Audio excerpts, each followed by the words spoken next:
ચારણ સમાજને, ગઢવી સમાજને બધાને એક વિનંતી કરવા માંગુ છું. કોઈ ઉંમર લાયક દાદાએ કોઈ વસ્તુ બોલે, જીભ લપસી ગઈ હોય તો એનો હેતુ કોઈ એવો કોઈ સમાજને ઠેસ પહોંચાડવાનો નહોતો.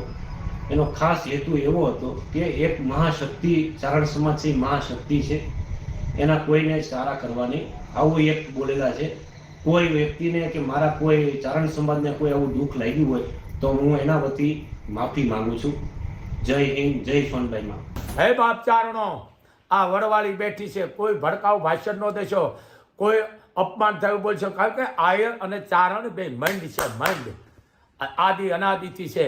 આવા ગોરખોદિયાથી કોઈ ફેર પડવાનો નથી. ચારણ આયરો બહુ સમજદાર છે, ડાયા છે, વિદ્વાનો છે, સમજે જ છે કે ચારણો અમે મામા ભાણનો નાતો છે, કોઈ દી આદિ અનાદિથી હાલ્યો આવશે, કોઈ દી જવાનો નથી અને કોઈથી કોઈની તેવડ નથી. પણ આ વાત કોઈ બોલે ને તો આપણે એનો સંગ છોડી નાખ. ગઢવી સમાજ માટે જે આ ભદ્ર ટિપ્પણી કરી છે બહુ નિંદનીય છે અને એકબીજાના સમાજને સામસામા ઉશ્કેરી અને સમાજને સામે વેરવિખેર કરવાના પ્રયત્નો કર્યા છે, જે અમારા આખા ગઢવી સમાજ ગુજરાત રાજ્યમાં ખૂબ જ રોષ છે. અને દરેક તાલુકા મથકે, જિલ્લા મથકે અને અમે સરકારમાં રજૂઆત કરશું, ફરિયાદો દાખલ કરશું અને કાયદાકીય રીતે જે કાંઈ પગલાં એની સામે લેવાતા હોય લેવાની ગઢવી સમાજે નક્કી કરશે.